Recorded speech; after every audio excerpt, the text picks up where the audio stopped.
देखना, income tax की जो स्लैब रेट है वो तो आप पढ़ते ही हैं, उसके अलावा जो स्पेशल रेट्स ऑफ टैक्स हैं, जैसे जैसे आप इनकम टैक्स पढ़ते जाएंगे जगह जगह यूज होंगी। जैसे कि मैंने कैजुअल इनकम वाली बताई, कैजुअल इनकम पे कितना टैक्स है? 30% फ्लैट। कैजुअल इनकम क्या है? Lottery, batting, card game, tambola से जीता वो, ठीक। इसके अलावा ना एक कैपिटल गेन का चैप्टर भी पढ़ेंगे। कैपिटल गेन कब आता है? Transfer of capital assets. Capital assets का मतलब जैसे कि लैंड, बिल्डिंग, शेयर्स, डिवेंचर्स वगैरह, कोई गोल्ड एटसेट्रा, इन चीजों को बेचने पे भी क्या गेन आ सकता है। ये पूरा चैप्टर पढ़ेंगे तो डिटेल में पढ़ेंगे। फिलहाल देखना कि जैसे ये लैंड है, बिल्डिंग है, ज्वेलरी है, ये सब चीजें एटसेट्रा, इन चीजों को बेचने पे दो तरह का गेन आता है, लॉन्ग टर्म कैपिटल गेन और शॉर्ट टर्म कैपिटल गेन। दो तरह का कैपिटल गेन आता है। डिटेल में चैप्टर बताएगा जब ये पढ़ेंगे, ब्रीफ बता रहा हूं, थोड़ा सा यूज होता है लॉन्ग टर्म कैपिटल गेन। क्या है लॉन्ग टर्म, शॉर्ट टर्म? जैसे लैंड एंड बिल्डिंग है, मान लो आपका घर ही है सपोज, या खाली प्लॉट है, अगर इसका पीरियड ऑफ होल्डिंग 2 साल से ज्यादा है, यानी आपने खरीदा 4 साल पहले, आज वो प्लॉट या घर 4 साल बाद बेच दिया, तो वो कौन सी एसेट है? Long term. उसमें जो गेन आएगा उसे कौन सा नाम देंगे? Long term capital gain. अगर ये 2 साल के अंदर बेच दिया तो कौन सा गेन आएगा? Short term capital gain. यानी जितनी ज्यादा पुरानी चीज है तो उस पे गेन कौन सा आएगा? Long term capital gain. Jewellery पे ये रूल 3 ईयर का है, जो ज्वेलरी है ना, इस पे ये 3 ईयर का पीरियड ऑफ होल्डिंग 3 ईयर से ज्यादा है तो लॉन्ग टर्म, POH मतलब शॉर्ट में बोल देते हैं। ज्वेलरी अगर 2.5 साल पहले खरीदी और आज बेच दी तो कौन सा गेन आएगा? Short term.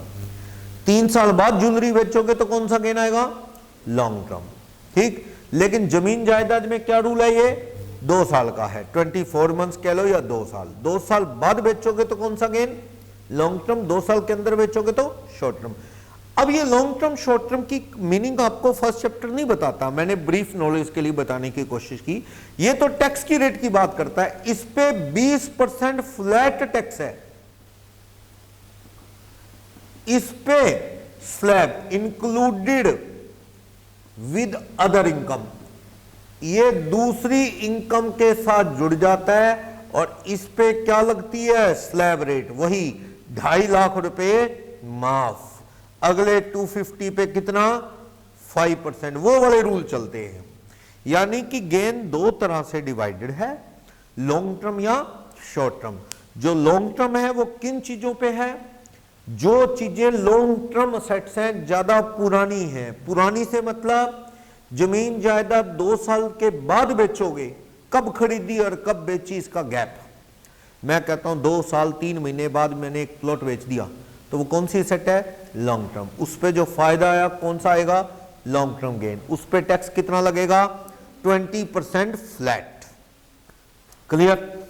जबकि अगर जल्दी बेचूंगा तो कौन सा गेन आएगा? Short term. शॉर्ट टर्म पे फ्लैट रूल नहीं, ये शॉर्ट टर्म किस में जा जुड़ेगा? बाकी इनकम में। और कैसे टैक्स लगेगा? स्लैब, वही 2.5 लाख माफ, अगले 250 पे 5, अगले 5 लाख पे 20, अगले 10 लाख के बाद वाले पे 30, ऐसे। लेकिन शेयर्स वगैरह, शेयर्स, सिक्योरिटीज एटसेट्रा, इन पे ना एक सिक्योरिटी ट्रांजैक्शन टैक्स लगता है।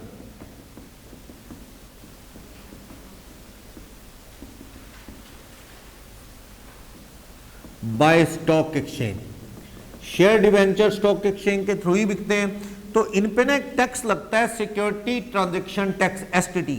तो इसलिए इनकम टैक्स ने कहा कि पहले जो शेयर डिवेंचर स्टॉक एक्सचेंज से खरीद बेच करेंगे तो टैक्स, एक नया टैक्स STT नाम का वो लग गया, सिक्योरिटी ट्रांजैक्शन टैक्स। वो जाएगा इनकम टैक्स डिपार्टमेंट को। फिर ये वाला इनकम टैक्स और मांगते हैं, ये तो डबल हो गया। ये तो सरकार ने कहा कि अगर शेयर डिबेंचर का पीरियड ऑफ होल्डिंग 12 मंथ से ज्यादा है या पीरियड ऑफ होल्डिंग 12 मंथ से कम है, इस पे जो आएगा long term capital gain 112A section वाला है, जिस पे 10% फ्लैट टैक्स लगेगा, और जो इस पे शॉर्ट टर्म कैपिटल गेन आएगा वो सेक्शन 111A का है, उस पे 15% फ्लैट रेट से टैक्स लगेगा। यानी शेयर के लिए अलग से टैक्स का रूल है।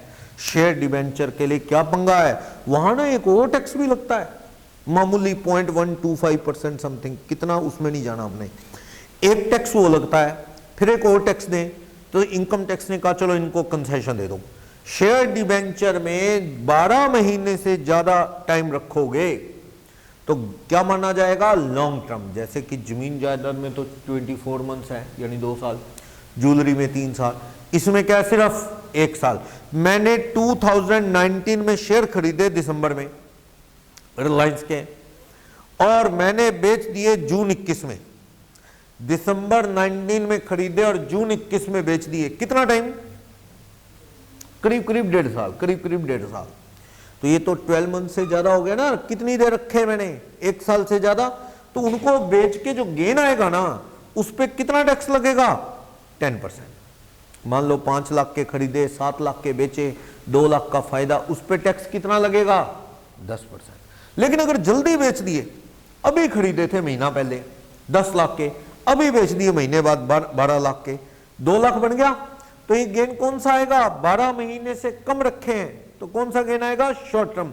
इस पे टैक्स लगेगा ज्यादा, कितना, 15% फ्लैट। सुनो, समझे बात क्या कह रहा हूं। मान लो मैं ये कह रहा हूं मैंने रिलायंस के shares purchase from stock exchange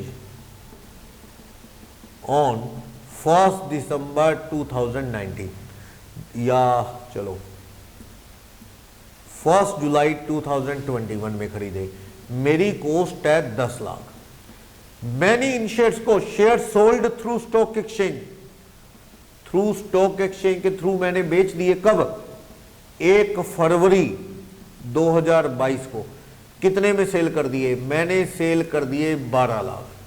क्या 1 साल रखे मैंने, देखो जुलाई 21 में खरीदे, फरवरी 22 में बेच दिए, कितने महीने रखे, 7 मंथ, अराउंड 7 मंथ रखे। तो ये गेन का नाम दे दो शॉर्ट टर्म कैपिटल गेन। कितने रुपए फायदा आ गया मुझे, 2 लाख।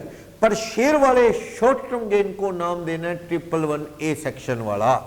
इस पे टैक्स कितना लगेगा, 15%, 30,000। 2 लाख पे 15% कितना टैक्स, 30। चाहे आप किस स्लैब में हो, 10 लाख से ऊपर हो, तब भी कितना टैक्स, 15% फ्लैट। और अगर साल रख के बेचे होते तो लॉन्ग टर्म गेन आता, उसको 112A सेक्शन लिखा गया नोट्स में जगह जगह, 112A, उस पे टैक्स कितना लगता, कम लगता, 10% फ्लैट। क्लियर। एक्चुअल में इसको और अच्छे से पढ़ने के लिए कैपिटल गेन का चैप्टर पढ़ के ही करना चाहिए, और जब टैक्स सारे चैप्टर पढ़ने के बाद बनाओगे तो ज्यादा अच्छे से समझ आता है। पर थोड़ा ब्रीफ में डिस्कस कर दिया, क्योंकि ICAI ने अपने स्टडी मटेरियल में स्टार्टिंग में डाल दिया ये, तो हमें भी ये स्टार्टिंग में थोड़ा डिस्कस कर लेना चाहिए, फिर जब रिपीट होगा तो रिपीट कर लेंगे और अच्छा हो जाएगा। समझ आई, बोलो कोई डाउट। तो ज्वेलरी और कोई चीजें बेचो, जमीन जायदाद, आपको तो कुछ नहीं, सीधा सोल्व करके देगा। Long term capital gain 20% flat, normal short term slab में जाता है 2.5 लाख माफ, अगले 2.5 लाख पे 5, ये सीधा लिख के देगा पेपर में। Short term capital gain under section 111A, उस पे कितना टैक्स याद करना है आपने, 15। Long term capital gain 112A, 112 ये 112A सेक्शन है, तो कितना टैक्स, 10%। ये सेक्शन है 111A, कितना टैक्स, 15%। फिलहाल आपको सीधा सोल्व करके पेपर में ये देने वाला है इस चैप्टर के लिए, तो पर मैंने थोड़ा मीनिंग बताया आपको। क्लियर। यानी इनकम टैक्स में बड़ी तरह की स्पेशल रेट है, उस तरह से अगर रेड पढ़ के पैसा पकड़ा गया, अनडिस्क्लोज्ड इनकम रेड पड़ी, पैसा पकड़ा गया, उस पे टैक्स बहुत ज्यादा है, 78% टैक्स है, बहुत ज्यादा टैक्स है। रेड पड़ी, 100 करोड़ रुपया निकला, मशीनें लगानी पड़ी गिनने के लिए। ऐसे लगी है ना मशीनें, यूपी में कितनी मशीनें लगी हैं, कई कई दिन लग गए नोट गिनने में। पैसा पकड़ा गया, कोई रिप्लाई नहीं, कहां से आया? ऐसा है, पैसा मिला, आपके पास हिसाब होना चाहिए। अगर आपके पास हिसाब है जी कमाया, फिर वो कहते हैं कमाया तो बता, टैक्स भरा है, टैक्स भरा है, देख लो, ओके, फिर नहीं लेंगे वो तो कब आते हैं, कब पकड़ते हैं, कब एक्शन होता है? जब उसका रिकॉर्ड नहीं है। पकड़े जाने पे टैक्स कितना है? 78%, बहुत ज्यादा टैक्स है। ये समझ लो इनकम टैक्स वाले ही ले लेंगे सारा कुछ, जो पकड़ा गया समझो, बचा ही क्या पीछे? 22% सिर्फ, 78% इनकम टैक्स वाले मांगते हैं, इसीलिए करप्शन है। अब ये इतना चोरी है तो इनकम टैक्स वालों की भी क्या गारंटी है? अभी वो भी कौन सा दूध से धुले हैं, वो भी सेटिंग कर लेते हैं आगे जाके। ये सिस्टम है। तो आप अपने मतलब पैसे जो है ना, लोग क्या करते हैं, पैसे हैं, इनकम टैक्स भरते नहीं तो बड़ी तकलीफ है छिपाने की, कैसे छिपाएं? तो वो लोग क्या करते हैं, इधर उधर लोगों के पास रखते हैं, प्रॉपर्टी लोगों के नाम खरीदते हैं, ये भी हाल है। फिर वो दबा जाता है प्रॉपर्टी, वो नहीं देता, ये भी बड़े पंगे हैं। तो ये सब, और अपने स्टाफ को भी कॉन्शियस करके रखो। कई बार ना अपने वर्कर, मेरा एक आधा दोस्त है, वो उसने अपने जितने भी स्टाफ वाले ना सबके नाम प्रॉपर्टी ले रखी है। तो मैं उसको कई बार कहता हूँ भी ये थोड़े दिन बाद ना ये बंदे तेरी प्रॉपर्टी वापस नहीं देते। उसको यह भी वैसे इनकम टैक्स वाले आ जाएंगे, तो इस तरह से अगर इनके नाम है तो इनको तो फिर भी मैं संभाल लूंगा, निकलवा लूंगा। जैसे डर तो उसमें भी है, अगला चलता बने, प्रॉपर्टी वापस आपके नाम करवाई ना, ये दिक्कत है। तो इनकम टैक्स रेड करता है और पकड़ता है, ये सारी चीजें, झगड़े होते हैं। इसमें ना दो काम करता है इनकम टैक्स, एक करता है रेड। वैसे दुनिया को इसमें फर्क ही नहीं पता होता कई बार। इनकम टैक्स दो तरह के एक्शन लेता है, एक है रेड, जिसका दूसरा नाम है सर्च, खतरनाक। एक होता है सर्वे, ये रूटीन है, इसमें इतना दिक्कत नहीं। सर्वे और सर्च में क्या फर्क है? रेड तो बड़ी खतरनाक, रेड तो क्या है, पूरे इंडिया में होती है। कहां? जहां भी आपका शॉप, बिजनेस, गोडाउन, घर, जो आपका अकाउंटेंट, आपका सीए, वहां भी इनकम टैक्स घुस सकता है। मान लो मेरे किसी क्लाइंट पे रेड होगी तो इनकम टैक्स मेरे ऑफिस में भी आ सकता है। कहता तेरे पास क्या डाटा वो दे, तू उनका सीए है, तेरे पास भी क्या हो सकता है डाटा, उस जिसके रेड हुई है, तू मैनिपुलेशन करता होगा, इसका भी लैपटॉप कंप्यूटर उठा ले जाओ। ऐसे ही होता है। दिल्ली में एक सीए के ऑफिस में आ गए इनकम टैक्स वाले, उसका लैपटॉप ले गए, ढूंढ लो जो मिलता है ले लो। वो तो इतने इंटेलिजेंट वो भी नहीं, वो कहते ना लैपटॉप ले जाओ सीए का, वहां ऑफिस में जाके देखेंगे। सीए ने कोर्ट में केस डाला कि मेरे लैपटॉप में तो बड़ा डाटा है, मेरा पर्सनल भी है, तो आप अपना काम का मैटर निकाल लो। नालायक आप हो कि आपको मैटर डिटेक्ट नहीं हो पा रहा, और मेरा लैपटॉप लेके मेरा काम धंधा बंद हो जाएगा। बंदे का मान लो हम अपने नोट्स भी पढ़े हों उसमें, और भी हमारे काम धंधे बंद हो जाएंगे। लैपटॉप उठा लेंगे, ढूंढे तुम्हें कुछ मिल नहीं रहा, तुम मास्टर होने चाहिए ना, डिटेक्ट करो डाटा जो भी हिडन है। तो उसने कंप्लेंट डाली, कोर्ट ने लैपटॉप वापस दिलवा दिया। अभी गलत है, ढूंढ लो जो डाटा, उसका सारा डाटा क्यों लेके जा रहे हो? और उल्टा रेड पड़ी, मान लो एस कुमार नाम के आदमी पे, मेरा क्लाइंट था, इनकम टैक्स वाले मेरे पास आ गए, तो और मेरे क्लाइंट घबराए फिरते हैं। उनको ये है कि इसका लैपटॉप ले गए तो इसके लैपटॉप में तो हमारा भी डाटा होगा, इनकम टैक्स को एस कुमार का कुछ मिले ना मिले, कहीं हमारा ही ना ढूंढ ले। ये बड़ी दिक्कतें हैं। तो थोड़ा सा प्लान करके चलो। अपना जो क्लाइंट का डाटा जिस लैपटॉप में, कंप्यूटर में सीए रखता है, उसमें अपना पर्सनल मैटर नहीं रखना चाहिए उसे, क्योंकि ऐसी नौबत आ जाती है कई बार, अलग पीसी में रखे क्लाइंट का डाटा और पर्सनल डाटा, इस तरह से। तो प्रॉब्लम है, क्या होता है, रेड कैसे होती है? नॉलेज के लिए मार्केट में सर्वे होती है और लोगों को पता नहीं, बाजार में लोग कह रहे हैं रेड होगी, रेड होगी, रेड होगी। नहीं, रेड का मतलब है कि मान लो किसी बंदे के रेड हुई, उसके इंडिया में कई जगह दुकानें हैं, घर हैं, अकाउंटेंट है, ऐसी सबके एक ही टाइम इनकम टैक्स घुसता है, सभी जगह एक ही वक्त। जैसे मान लो दिल्ली में ऑफिस है, दिल्ली में इनकम टैक्स की टीम पहुंचेगी, सिरसा में ऑफिस है, यहां के इनकम टैक्स के ऑफिस सिरसा में घुसेंगे। चंडीगढ़ में एक ब्रांच है, चंडीगढ़ ऑफिस वाले बंदे घुसेंगे। एक ही वक्त पूरे इंडिया में जितने भी उसके प्रीमाइसेस है उसमें इनकम टैक्स वाले बंदे एंट्री करेंगे, ना किसी को फिर वहां घुसने देंगे ना निकलने देंगे। सारा डाटा चेक करेंगे कि कोई गड़बड़, कोई पर्ची मिल जाए, कहीं पैसा मिल जाए, कहीं प्रॉपर्टी के डॉक्यूमेंट मिल जाए, सारा कुछ छान डालेंगे वहां। और रेड में ऐसा होता है कि सी एडवोकेट के भी जा सकता है इनकम टैक्स, प्लस जब तक सारी चेकिंग पूरी नहीं हो जाती इनकम टैक्स वालों का खाना पाना भी वहीं रहते हैं, 2-2 दिन 3-3 दिन, जब तक सारा कुछ चेक ना हो जाए सारी चेकिंग करते हैं। तो ये खतरनाक है। और ये क्या है, जैसे रेड होती है ना, इन इनकम टैक्स वालों को भी नहीं पता होता किसकी होनी है। अगर इनको पता लग जाए, ये तो पहली पोल खोल देंगे कि तेरे आने वाले हैं भैया, तैयारी कर ले। फिर क्या मिलेगा, वो तो इधर उधर हो जाएगा, डाटा इधर उधर कर देगा। ऐसा होता है जैसे आपका एग्जाम है, आपका एग्जाम जो सीए का है वो रूल आईसीआई का बैंक ऑफ बड़ौदा की ब्रांचेज में आता है, और कंडीशन है गोदरेज की अलमीरा में रखा जाए, वहां कंडीशन है। और पेपर से 15 मिनट पहले जो इंचार्ज है एग्जाम सेंटर का, 20 मिनट पहले वो जाएगा, प्लस बैंक का मैनेजर साइन करेगा, पेपर का पैकेट वहां से निकलेगा, सील्ड पैकेट। बड़े रूल हैं ऐसे, नहीं तो पहले खुल जाए तो फिर तो पेपर ही लीक हो जाएगा, सिस्टम है। तो क्या होता है, पूरे इंडिया में जहां जहां रेड होनी है, मान लो एस कुमार के जितने भी जगह, चंडीगढ़, दिल्ली, सिरसा, जहां भी, वहां पे इनकम टैक्स ऑफिस के पास सील्ड पैकेट आ जाएगा, जैसे कि पेपर का आता है। और उसका टाइम होता है कि सारे इनकम टैक्स डिपार्टमेंट के स्टाफ के सामने ये पैकेट खोला जाएगा सुबह 9:50 में। लक्की ड्रॉ निकाला जाएगा किसका निकलता है, और 10 बजे इनकम टैक्स की टीम निकल पड़ेगी, जिसका नाम आएगा उसके ऑफिस की तरफ निकल पड़ेगी। तो उनको पता है आज किसी की आफत आने वाली है, लेकिन किसकी ये नहीं पता।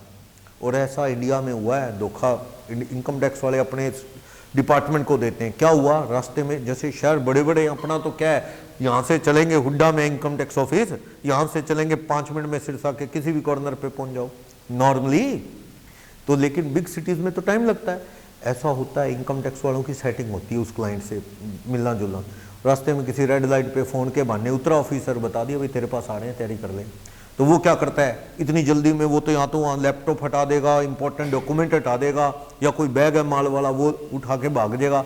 अगर मान लो टाइम इतना नहीं है सब कुछ संभालने का, तो एक काम करेगा, वो शटर गिरा के लॉक लगा के चलता बनेगा, शटर गिरा के लॉक लगा देगा, चलता बनेगा। इनकम टैक्स की टीम पहुंची, देखा बंदा है ही नहीं, फोन किया जाता है जी इनकम टैक्स से आए हैं, तुम कहाँ हो, कहती मैं तो शादी में आया हूँ, पहले बता देते तो आपकी वेलकम भी करते, हम तैयार रहते, अब तो मैं तो आ गया बाहर। अब इनकम टैक्स वाले समझ के खबर मिल गई इसको, हमारे ही कोई बंदा बता गया, खबर मिल गई। ऐसा हुआ, कई बार हुआ ये, इनकम टैक्स ने उसकी दुकान पे सील लगा दी, जैसे कोर्ट वाले सील नहीं लगा देते कि जब तू आएगा हमारी परमिशन से सील खुलेगी, तब तू अंदर घुसेगा, अंदर जो कुछ भी एज इट इज पड़ा रहने दे। तो क्या हुआ, उस बंदे ने क्या, रियल लाइफ केस, बंदे के पीछे एंट्री गेट था कोई कहीं से, जैसे बड़ी दुकान थी, वो रात को किसी अकाउंटेंट को लाता था, अंदर कंप्यूटर में सारी एंट्रियां सेट कर रहे हैं, सारा हिसाब किताब सेट कर रहे हैं, सारा सेट करके जब सारी सेटिंग होगी 5-6 दिन बाद उसने ड्रामा किया जी हम आगे अब आ रहे हैं अपने शहर में, आप कल आ जाना, आप सील खोलना, ये वो सील खोल लिया, अंदर कंप्यूटर में मिलना ही क्या था, सारे अकाउंट गड़बड़ कर लिए, पकड़ा फिर भी गया। डिपार्टमेंट के एक्सपर्ट ने ढूंढ लिया कि डाटा पिछले 6 दिन में एडिट किया गया है, वो हार्ड डिस्क पे आ जाता है ना, एक्सपर्ट ढूंढ लेते हैं डाटा, पता लग गया, एडिट किया गया, पकड़ा गया। तो रेड बड़ी खतरनाक है, रेड सुबह शाम कुछ नहीं देखते। हमारे किसी अंकल के पंजाब, बरनाला पंजाब में थोड़े टाइम पहले रेड हुई थी, सवेरे 4-4:30 बजे, बुजुर्ग जैसे पूजा पाठ के लिए उठते हैं ना, सवेरे 4-4:30 बजे आ गए इनकम टैक्स वाले पूजा पाठ के टाइम, कहता जी बोलो अंदर क्या माल पड़ा है, पहले तो आपसे ही पूछ लेते, आप ही बता दो, नहीं तो कहता हम तो छान ही लेंगे, सब कुछ देख ही लेंगे। और उसमें बहुत बुरी तरह से चेकिंग करते हैं, सब कुछ चेक कर लेते हैं। चलो रेड में तो ये है, और रेड थोड़ा सा मतलब एक बड़ा डिसीजन है, सरकार का खर्चा बहुत हो जाता है सारी प्लानिंग करने में, अच्छे पैसे वाले पे होती है, छोटे वाले पे रेड नहीं होती, मीडियम इनकम वाले पे। लेकिन सर्वे क्या होता है, ये सिर्फ दुकान का होता है, ओनली ऑफ बिजनेस प्रेमाइसिस, जहां पे आपके अकाउंट पड़े हैं, जहां पे आपका गोडाउन है, जहां पे आपका माल है, सिर्फ डिपार्टमेंट की टीम वहां घुस सकती है और कहीं नहीं। कहीं और घुसना है तो उसके लिए क्या चाहिए उनको, सर्च वारंट। सर्च वारंट तो टॉप ऑफिसर, कमिश्नर लेवल के लोग ऑर्डर देते हैं, यानी ये जूनियर ऑफिसर कहां घुस सकता है, सिर्फ आपके बिजनेस प्रीमाइसेस में। लेकिन कई बार क्या होता है, नीचे दुकान ऊपर घर, और आधा माल दुकान का स्टॉक कहाँ पड़ा है, घर में, तो फिर वो घर नहीं, वो भी क्या है, दुकान, तो ऑफिस वाले वहां घुस सकते हैं, ये सिस्टम है। लेकिन रेड तो रात को भी आ सकते हैं, सुबह शाम कहीं भी, सर्वे सिर्फ दुकान की होती है, समझ आया। दुकान के आके क्या करते हैं वो, वही दुकान पे स्टॉक कितना, बुक्स में 31 मार्च को स्टॉक दिखाया 10 लाख और उन्होंने आज आके गिन लिया 4 करोड़ रुपए का माल पड़ा है, क्लोजिंग स्टॉक ये डाल लोगे तो प्रॉफिट कितने बन जाएंगे, समझे। ये सब बिल नहीं काट रहे। इनकम टैक्स वाले सिविल ड्रेस में आ गए, सिरसा में आए थे एक डबल रोड सिटी डायग्नोस्टिक पे, तो क्या हुआ, वो डायग्नोस्टिक सेंटर पे आके वो ना उन्होंने वो छोटी पर्चियां बना रखी थी ऐसी, जैसे टेम्परेरी, पक्की स्लिप नहीं दे रखी थी, तो उन्होंने आके पकड़ लिए बंदे भी, ये तो पैसे ले लेके रखे हुए, 2 नंबर में बिल काटे नहीं हुए, तो ये तो टैक्स की चोरी करेंगे, सेल दिखाएंगे ही नहीं। इस तरह की चीजें होती हैं। तो रेड जो है वो बड़ा मुश्किल से होती है, अपने छोटे शहरों में कम होती है, सर्वे चलती रहती है, होटल्स पे, हॉस्पिटल्स पे। एक बिल्डिंग, एक डॉक्टर के पास इनकम टैक्स को खबर मिली, माल आया है, पैसा आया, लेकिन ऑफिसर्स को पता लगा, शाम का टाइम था, हॉस्पिटल बंद हो चुका था, छोटा हॉस्पिटल था, जैसे आरएमपी डॉक्टर टाइप होता है, ऊपर घर नीचे दुकान। ऑफिस वालों को पता था, कैसे खबर लग गई, खबर मिलती है कि भाई पैसा आया इस बंदे के पास कहीं से 2 नंबर का। अब वो जाए कैसे, उनको कौन सा वारंट चाहिए, सर्च करने की परमिशन कौन देगा, टॉप कमिश्नर इनकम टैक्स का, मुश्किल है। जूनियर ऑफिसर तो क्या है, हॉस्पिटल में घुस सकता है, और ऑफिसर हॉस्पिटल में या बिजनेस प्रीमाइसेस में डे टाइम में घुस सकता है, वर्किंग आवर में आ सकता है, शाम को वर्किंग आवर के बाद नहीं। तो उन्होंने क्या ड्रामा खेला, इनकम टैक्स वालों ने, माल पता है अंदर आया, उन्होंने ना अपना ही एक बंदा तैयार किया, डमी पेशेंट, उसके चोट लगाई, थोड़ी ब्लीडिंग करवाई, डॉक्टर के वहां नॉक किया कि डॉक्टर साहब देखो, हॉस्पिटल बंद था, डॉक्टर साहब ऊपर रहते थे, वो बेचारे वही है, वो कहते ड्यूटी है, किसी के चोट लगी है, वो आगे बैंडेज करने, ऊपर से उतर के आगे, साथ में कोई हेल्पर ले आए, बैंडेज कर रहे थे बंदे के, और इनकम टैक्स वालों ने फोटो खींच ली, देखो जी बैंडेज हो रही है और hospital is in working condition, hospital चल रहा है, यानी वर्किंग आ रही है इसके, और कहता चेक करो, अंदर चेक किया, पैसे पकड़ लिए, केस चला, डॉक्टर ने प्रूव कर दिया कि वो मेरे वर्किंग आवर नहीं थे और इनको पावर ही नहीं थी मेरे प्रीमाइसेस में चेकिंग करने की, ये सर्वे इलीगल है, क्योंकि वर्किंग आवर थे ही नहीं, ये इनका किया धरा है, पैसे पकड़ना सेकेंडरी है, उसको बाय लॉ राइट ही नहीं था इनको कुछ चेक करने का। कोर्ट में डॉक्टर केस जीत गया, वो पैसे सरकार ने छोड़ दिए, क्योंकि उन्होंने गलत तरीके से पैसे पकड़े थे। तो ये एक सिस्टम है, स्टाफ को भी समझा के रखना चाहिए।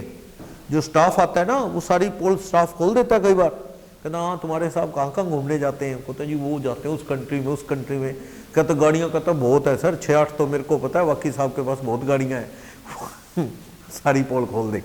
तो उसको समझा के रखो स्टाफ को कि भाई कोई पूछे ना, इनकम टैक्स वाले भी हो सकते हैं, तो इस हिसाब से बोलना है कि मेरे को क्या पता है, इस तरह से। कहीं वो ऐसे एक एग्जाम्पल आता है, वो कहता है जी स्टाफ को बुलाता है, वो मालिक इनकम टैक्स वाले आए हैं, कहता है जी इनको गोडाउन देखना चाहते हैं अपना, दिखा। तो स्टाफ को पता नहीं होता, वो कहता है साहब RSD कॉलोनी वाला दिखाना है कि RS समाई रोड वाला गोडाउन दिखाना है। वो गुस्से में अब कहे क्या सबके सामने, वो कहता है जी RSD कॉलोनी वाला, क्या साहब गली नंबर 3 वाला दिखाना है कि 5 वाला दिखाना है, वो सारी पोल खोल रहा है। तो इसलिए क्या, स्टाफ समझा के रखो, कई गोडाउन है तो उसको बताना है कि कोई पूछे बताना नहीं कि है ही नहीं गोडाउन, समझा के रखो, वरना क्या हो सकता है, इनकम टैक्स तो जानना ही चाहता है भी कहाँ क्या क्या कुछ पड़ा है, तो उतनी जगह ही चेकिंग हो जाएगी, ये चीज है। तो थोड़ा अलर्ट रहना चाहिए। दिल्ली का केस है, करोल बाग दिल्ली में केस हुआ, रियल लाइफ का केस। क्या, एक शोरूम पे इनकम टैक्स वाले आ गए, आलीशान शोरूम बना हुआ, नई बिल्डिंग बनी हुई थी, प्लस कपड़े का शोरूम रेडीमेड का। तो इनकम टैक्स वाले आ गए, भी बहुत पैसा इन्वेस्ट किया इस बिल्डिंग पे, इस अंदर माल डाला है, तो इस बंदे के पास पैसा आया कहां से इतना, चेक करने आए। तो वो सिविल ड्रेस में आए, ड्रेस तो होती नहीं वैसे भी पर्टिकुलर उनकी इनकम टैक्स वालों की, आए एज अ कस्टमर बन के आ गए, बहाने से सामान वगैरह वो देखने लग गए, ड्रेसेस वगैरह। बैठे बैठे वो काउंटर पे आ गए, वो मालिक जो था उसकी मिसेज बैठी थी मेन हॉट सीट पे, पैसे लेते हैं जहाँ मेन सीट पे। तो उन्होंने आके कहा उनको, लेडी को, बहन जी बहुत बढ़िया आपने शोरूम बनाया, बड़े पैसे लगाए रखने आपने, तो थोड़ा बढ़ा के बोल रहे इतने तो लग गए होंगे। वो लेडी भी बढ़ा के, हाँ जी हाँ 20 करोड़ रुपए लगाए, माल बहुत डाला होगा आपने, हाँ जी डाला है 15 करोड़ का माल डाला है, ऐसे मतलब वो उन्होंने ये वॉइस रिकॉर्डिंग कर ली, मालिक की वाइफ की सारी रिकॉर्डिंग कर ली। रिकॉर्डिंग करके उन्होंने केस लगा दिया, भी 35 करोड़ रुपए 40 करोड़ रुपए तूने इन्वेस्ट किया, बोल कहां से आए। वो बंदे का कहना है सर गलत है, मैंने 20 करोड़ रुपए लगाया, तुम 40 करोड़ कह रहे हो। कि वो कहते जी रिकॉर्डिंग है, दिखा देते हैं तेरी वाइफ ने, वाइफ को तो ज्यादा पता होता है तेरे से भी कि भाई कितना लगाया कितना नहीं। तो ये 40 करोड़ रिकॉर्डिंग है। लेकिन कोर्ट में सीए ने केस मैनेज किया था ये वाला, कोर्ट में केस वो क्लाइंट जीत गया ये कह के कि ये जो रिकॉर्डिंग है सर मैं ना अपनी वाइफ को हर चीज का रेट डबल बताता था, 15,500 की आती थी तो 2,000 बताता था, 3,000 की आती थी तो 6 बताता, तो खुश हो जाती थी, रेट डबल बताता था। कहता ऐसे ही इस बार हुआ, 20 करोड़ लगे तो मैंने वाइफ को कितने बता रखे थे 40, उसने 40 कह दिया और आपने सुन लिया, सुनी सुनाई बातें लेडीज की बातों पे फेथ कर दिया और आप कह रहे हो 40 करोड़ कहां से आए। सर 20 आए। कोर्ट ने इस फैक्ट को माना कि सिर्फ एक लेडी की स्टेटमेंट से आप सबूत मान लो कि हाँ इतने लगे हैं, मान लो वो कहती लगे ही नहीं तो मान लेते। तो कोर्ट ने उस स्टेटमेंट को रिजेक्ट कर दिया कि इनकम टैक्स को का और सबूत लाओ कितने लगे हैं, उस स्टेटमेंट का कोई मीनिंग नहीं। तो ये देखो चलता रहता है, कॉन्शियस रहना पड़ता है इनकम टैक्स, वरना क्या है एक्शन ले सकता है। तो सर्वे सर्च, अपने सुभाष चौक में कपड़े वाले के आगे इनकम टैक्स वाले सर्वे करने, कपड़े वाले वो बंदे थोड़े से बदमाश थे जिनके आए, तो उन्होंने क्या किया, इनकम टैक्स वालों ने आके कपड़ा गिनना था जैसे कितने लाखों का माल है, उन्होंने अपने जो लड़के थे ना वर्कर दुकान वालों ने भगा दिए, कहा जाओ खेलो आज तुम्हारी छुट्टी है, उनको भगा दिया और सारे शहर में कह दिया भी कोई आया ना इनकी हेल्प कर दें तो अच्छा नहीं होगा। तो पूरे शहर में इनकम टैक्स वाले बंदे ढूंढते रहे कि भी आके कोई कपड़ा गिनवा दो। अब इनकम टैक्स वालों को पता है थान में कितना कपड़ा है, कितने रुपए वाला है, शहर से कोई आया नहीं लोकल, और इनकम टैक्स वाले सुना था भी कपड़ा मापते रहे कितना कपड़ा है, क्योंकि नॉलेज नहीं है फील्ड की। तो काफी झगड़ा झगड़ा हुआ था, होम मिनिस्ट्री ऑफ इंडिया तक बात गई थी, पर रफा दफा हो गया, इनकम टैक्स वाले केस हार गए थे। वो उन्होंने इनकम टैक्स वालों पे झूठे एलिगेशन भी लगा दिए थे, तो उसमें इनकम टैक्स केस हार गया। चलता रहता है। तो ये तो वही है, देखो दो तरह के लोग हैं, एक तो ऐसे जो इनकम टैक्स वालों के भी पीछे हो जाते हैं, और कुछ ऐसे बेचारे डरते रहते हैं, उनको और इनकम टैक्स डराता रहता है। चलो, तो इनकम टैक्स स्पेशल रेट से लगता है, वो स्पेशल रेट्स कौन सी हैं वो बात की। सेक्शन 4 चल रहा था हमारा, बेसिक प्रिंसिपल्स एनुअल टैक्स के बाद। नेक्स्ट कह रहा है टैक्स किस पे लगता है, tax charge on person. Person की डेफिनेशन सेक्शन 2 क्लोज 31 में दी हुई है। वैसे इंग्लिश में तो पर्सन अपन किसी भी ह्यूमन बीइंग के लिए यूज कर लेते ना, इनकम टैक्स में पर्सन का स्पेशल मीनिंग है क्या, वो बात मैं करूंगा। और टैक्स किस पे लगता है, इनकम पे। इनकम कैसे कंप्यूट होती है, इनकम कैसे कंप्यूट होती है according to income tax act. Tax की रेट कितनी लगेगी कौन बताता है, finance act, annual finance act, budget, तो टैक्स बनता है। नेक्स्ट पे सेक्शन 29 और सेक्शन 3, ये डेफिनेशन मैं पहले बता चुका हूं। सेक्शन 2 क्लोज 9 ये किसकी डेफिनेशन दे रहा है, असेसमेंट ईयर। सेक्शन 3 किसकी डेफिनेशन दे रहा है, प्रीवियस ईयर। ये प्रीवियस ईयर की मीनिंग बता चुका हूं। सिलेबस के अकॉर्डिंग प्रीवियस ईयर कौन सा है, असेसमेंट ईयर कौन सा है, in which you have to pay your tax, that is assessment year. In which you earn your income, that is previous year. Normally 12 months का पीरियड, कभी कभार क्या है बिजनेस बंद करने या नया शुरू करने में ये पीरियड क्या हो सकता है, कम भी हो सकता है। प्रीवियस ईयर का पीरियड जनरली 12 मंथ्स का पीरियड रहता है। नेक्स्ट, अब ये टॉपिक देखना, सेक्शन 2 क्लोज 31, सेक्शन याद रखना इसका, पर्सन।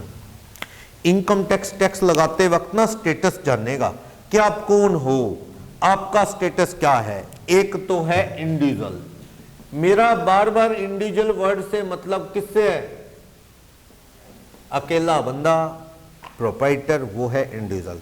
इस पे टैक्स का रूल पढ़ा भी चुका हूं मैं थोड़ा सा आपको कि 250 एग्जाम, नेक्स्ट 250 पे देखना।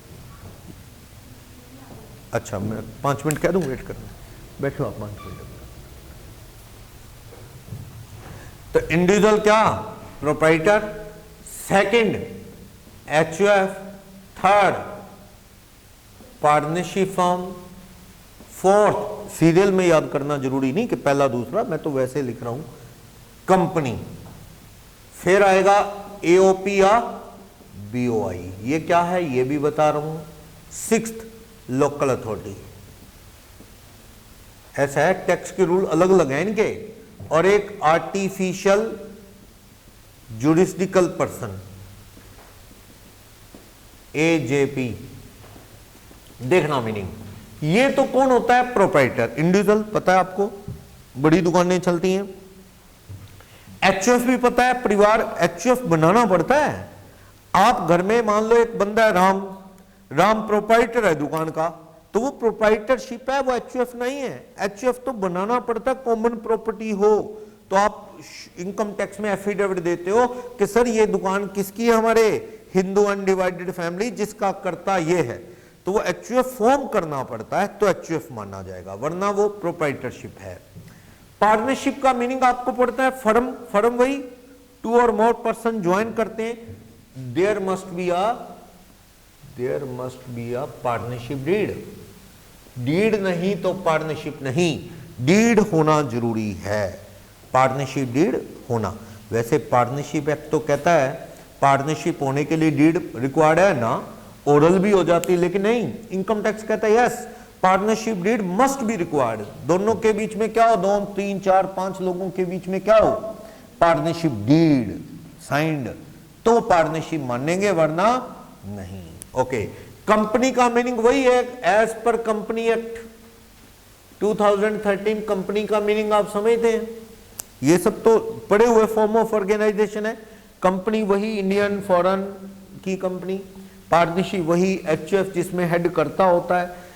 लेकिन लोकल अथॉरिटी का मतलब क्या है? लोकल अथॉरिटी LA शॉर्ट में, जैसे म्युनिसिपैलिटी, अपने पड़ोस वाले ही हैं म्युनिसिपैलिटी। बड़े शहर में जैसे MCD है ना, municipal corporation of Delhi, Bombay municipal corporation BMC, ठीक। ऐसी कैंटोनमेंट बोर्ड, कैंट, गांव में पंचायत होती है, गांवों में पंचायत है, शहरों में म्युनिसिपल कमेटी है, और बड़े शहरों में म्युनिसिपल कॉर्पोरेशन या काउंसिल होती है। और कई जगह कैंटोनमेंट बोर्ड, कैंट नहीं होता, अंबाला कैंट, दिल्ली कैंट, ऐसा कैंट भी एक म्युनिसिपैलिटी की तरह होता है। जैसे मान लो अंबाला कैंट का एरिया आ गया, उसमें गलियां पक्की करवानी है, स्ट्रीट लाइट का इंतजाम करना है, सीवरेज का इंतजाम करना है, तो वो किसके अंडर होता है? Cantonment board.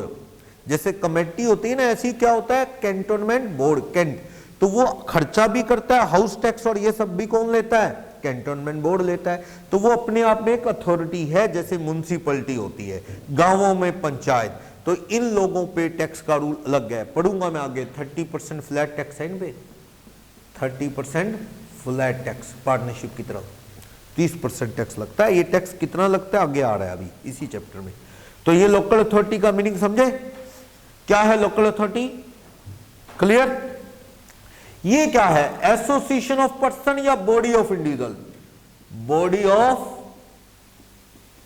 इंडिविजुअल, या ये क्या है? Association of person. Association of person ऐसा है जैसे आपने रामलीला कमेटी देखी होगी, कई सारे लोग मेंबर बन जाते हैं, कोऑपरेटिव सोसाइटीज वगैरह, ये सब क्या हैं? कोऑपरेटिव सोसाइटी, मार्कफेड वगैरह, या बड़े ट्रस्ट चलते हैं, लायंस क्लब चलते हैं, लायंस क्लब वगैरह, ये सब बॉडी ऑफ इंडिविजुअल हैं, यानी group of individual without partnership, without partnership deed. अगर पार्टनरशिप डीड है तो ये पार्टनर मान लो इनको, पर ये पार्टनरशिप नहीं होती, ये क्या होते हैं? ट्रस्ट होते हैं, क्लब होते हैं, सोसाइटी होते हैं। इनको क्या नाम देना है? बॉडी ऑफ इंडिविजुअल, क्योंकि इनके बीच में कोई डीड नहीं होता। विदाउट डीड मिल के काम कर रहे हैं, तो इनको क्या नाम देना है? Body of individual. और अक्सर इंडिया में बहुत से बॉडी ऑफ इंडिविजुअल बिना बनाए भी बन जाते हैं, बाय ऑपरेशन ऑफ लॉ अपने आप भी बन जाते हैं। जैसे राम एक प्रोप्राइटर था, डेथ होगी, राम एक्सपायर हो गया, अब वो दुकान ऑटोमेटिकली किनके पास है? वाइफ और मान लो उसके 2 बच्चे हैं, वो दुकान चले जा रही है ऐसी, प्रोप्राइटर मर गया, तो ये दुकान को क्या नाम दो अब? Body of individual. क्यों? क्योंकि वो कोई HUF तो था ही नहीं बनाया हुआ, एचयूएफ होता तो चलो एक कर्ता मर गया तो कर्ता कोई और बन जाएगा। अब वो दुकान क्या है, वाइफ और बच्चे आपस में क्या है, बॉडी ऑफ इंडिविजुअल यानी ग्रुप ऑफ इंडिविजुअल। समझे, बिना पार्टनरशिप के जो चल रहा है एसोसिएशन वो क्या है, बॉडी ऑफ इंडिविजुअल। यानी बीओआई में तो कौन लोग होते हैं, बीओआई में तो इंडिविजुअल लोग होते हैं, लेकिन एओपी में कौन लोग होते हैं, AOP association of person. AOP जैसे कि एक कंपनी और एक राम नाम का इंडिविजुअल मिल गए without deed, without partnership deed, मिलके काम करेंगे। जैसे मान लो रिलायंस कंपनी ने सिरसा में एक फ्लाईओवर बनाना है, रिलायंस कंपनी ने, पर रिलायंस कंपनी को लगता है यार ये फ्लाईओवर बनाएंगे ना तो यहाँ का कोई बंदा साथ होना चाहिए जिसके पॉलिटिकल लिंक हो, नहीं वरना दिक्कत होगी। उन्होंने राम नाम के एक इंडिविजुअल को कहा कि तू आके मिलके काम करेगा हमारे साथ, या तो आप पार्टनरशिप बना लो। कंपनी और इंडिविजुअल पार्टनर बन सकते हैं, हाँ पार्टनरशिप डीड भी कहता है और पार्टनरशिप एक्ट बन सकते हैं। ये चले जो फिर कोई बात नहीं। तो आप क्या है इसमें पार्टनरशिप जो है कर लो, डीड कर लो तो आपका क्या है, ये पार्टनरशिप। डीड नहीं किया तो आप क्या हो, एसोसिएशन ऑफ पर्सन। नाम से क्लियर है, पर्सन आपस में मिल गए तो वो क्या है, एसोसिएशन ऑफ पर्सन। इंडिविजुअल आपस में मिल गए तो वो क्या है, बॉडी ऑफ इंडिविजुअल। और ये अपने आप बन सकते हैं कभी भी ना, ये तो इकट्ठे होंगे तो बनेंगे, जबकि बॉडी ऑफ इंडिविजुअल कई बार क्या है, अपने आप बन जाता है, बाय लॉ बन जाता है। समझ गए फर्क दोनों में क्या है, बॉडी ऑफ इंडिविजुअल और एसोसिएशन ऑफ पर्सन में? बोलो कोई डाउट, क्लियर है ये बात, बोलो। तो यही है एसोसिएशन ऑफ पर्सन और बॉडी ऑफ इंडिविजुअल में फर्क। बंदा मर गया, परिवार वाले क्या आपस में, बॉडी ऑफ इंडिविजुअल। या तो वो नया एचयूएफ बना के रजिस्टर्ड करवा ले फिर तो एचयूएफ बन जाए, वरना यूं ही चलता रहा बिजनेस तो उनको क्या माना जाएगा, बॉडी ऑफ इंडिविजुअल मानते हुए टैक्स लगेगा। और जबकि कंपनी और एचयूएफ मिल गए, इंडिविजुअल और फर्म मिल गए, फर्म और कंपनी मिल गए, इन सबको क्या नाम दिया जाएगा, एसोसिएशन ऑफ पर्सन। जो इन 6 में नहीं आया वो ये है एजेपी, माता के मंदिर, माता मंदिर मैनेजमेंट, यूनिवर्सिटीज, ये क्या है, आर्टिफिशियल जुरिस्डिकल पर्सन। वैसे ये टैक्स देते हैं क्या लोग? माता वैष्णो देवी श्राइन बोर्ड है, सुना होगा आपने, माता वैष्णो देवी श्राइन बोर्ड बहुत बढ़िया काम कर रहा है। देखो वो रोड पक्की करते हैं, जगह जगह शेड डालते हैं, पानी का इंतजाम, टॉयलेट, बाथरूम, बड़ा बढ़िया मेडिकल एड, चढ़ावा चढ़ता है तो खर्च भी कर रहे हैं। लेकिन जितना चंदा चढ़ा और उसमें से खर्च किया जो बचा उस पे टैक्स है, एजेपी पे टैक्स है, जो बचेगा उस पे टैक्स देना पड़ेगा। लेकिन पंगा हिंदुस्तान में यही तो है, ये टैक्स नहीं देते। और किसमें दम है जो इन पे टैक्स लगा दे? धर्म के नाम पे दंगे हो जाएंगे। मतलब मान लो वो सालासर मंदिर है ना, वहां देखो आप कितने कमाते हैं, जाते होंगे, मैं भी जाता रहता हूँ, तो वहाँ सिस्टम क्या है, बड़ा चंदा चढ़ता है। और वहाँ तो ऐसे भी है, शॉर्ट एंट्री पैसे दे के ये वो ऐसा भी होता है, कितना माल चढ़ता है वहाँ, कितना पैसा उनके मतलब बटा हुआ ना, उनके परिवार हैं आगे जिनका मंदिर मतलब है ना, वहाँ बटे हुए हैं फैमिलीज, पंडितों का सिस्टम, उन पे टैक्स, लेकिन वो भरते नहीं। और अगर किसी इनकम टैक्स वाले ने नोटिस दे दिया ना कि हिसाब बताओ, टैक्स का हिसाब बताओ, तो उन्होंने मिनट में कहना है देखो बालाजी को तंग कर रहे हैं, बालाजी के भक्तों को तंग कर रहे हैं, और दंगे फसाद हो जाएंगे देश में। तो कोई मंदिर टैक्स नहीं देता। शिरडी में देखो सरेआम बताते हैं करोड़ों रुपए चढ़ता है शिरडी में, दिखाते ना इस हफ्ते इतने करोड़ चढ़ा, टैक्स के नाम पे कुछ नहीं, कोई नहीं देता टैक्स, और किसी में दम भी नहीं। और मेरे को तो लगता है आने वाले टाइम में ये तगड़ा बिजनेस है, मंदिर खोल लो आने वाले टाइम में लोग करेंगे। बच्चे को क्या कराना है, कहते यार वहां मंदिर खुलवाना है, क्या किसका होगा, तो शिव मंदिर खुलवाना है, किसी को राम मंदिर खुलवाना है, बिजनेस हो जाएगा। अब ये बिरला ग्रुप के मंदिर नहीं देखे आपने, बिरला ग्रुप के मंदिर देखे होंगे आपने कभी, दिल्ली में एक नॉर्थ प्लेस में, जयपुर में है, कुरुक्षेत्र इधर है, कभी जाना, बड़े आलीशान मंदिर है, वो बिरला ग्रुप ऑफ कंपनी के हैं। वहां जो भी चंदा चढ़ता है वो बिरला ग्रुप को जाता है, और मंदिर पे खर्चा भी बिरला ग्रुप करता है। तो ये तो बिजनेस है। हिंदुस्तान के संतों को बड़ी दिक्कत है, किससे, इस्कॉन टेम्पल से। देखे सुना होगा आपने, इस्कॉन टेम्पल जगह जगह है, दिल्ली में आप कभी वृंदावन में चले जाओ, वहाँ इस्कॉन टेम्पल में अंग्रेज लोग भक्ति करते होते हैं, और वो उनसे परेशानी हमारे संतों को ये है कि वो सारा पैसा फौरन जा रहा है, क्योंकि वो मंदिर किनका है, फॉरेन की ट्रस्ट का है। वहां जो अगर उन्होंने मंदिर शुरू कर दिए जगह जगह, तो चंदे का पैसा सारा फॉरेन की तरफ होलेगा, और वो ईमानदारी से खर्च भी करते। इवन ये हाल है, मैं तो खुद अपना, मैंने वृंदावन 2-3 बार गया हूँ। एक बार तो जो वृंदावन अंदर वांके बिहारी मंदिर है, वहां जो प्रसाद चढ़ाना था, मैं इस्कॉन टेम्पल के अंदर से ले गया। मैं कहा इनके प्रसाद पे विश्वास है, अभी मिलावटी वाला नहीं है। अपने वाले जो बाहर बैठे हैं उनकी कोई गारंटी नहीं है, मीठा ज़्यादा डाल देते हैं और चीज़ के पैसे उतने ही ले लेते हैं। तो इस तरह का, तो आने वाले टाइम के अंदर ये भी शायद बिजनेस हो जाए। तो मंदिरों पे, यूनिवर्सिटीज पे टैक्स, ये किस कैटेगरी में आते हैं? Artificial juridical person. रख लोगे याद। पर्सन कितनी तरह के हैं? सेक्शन 2 क्लोज 31 के अंदर। क्लियर? तो इनकम टैक्स पूछता है कि तुम कौन हो, कहते आप टैक्स बताओ क्या करना है जान के, ऐसे नहीं। तो टैक्स के रूल अलग अलग हैं, तो तुम्हें स्टेटस बताना पड़ेगा, ठीक है।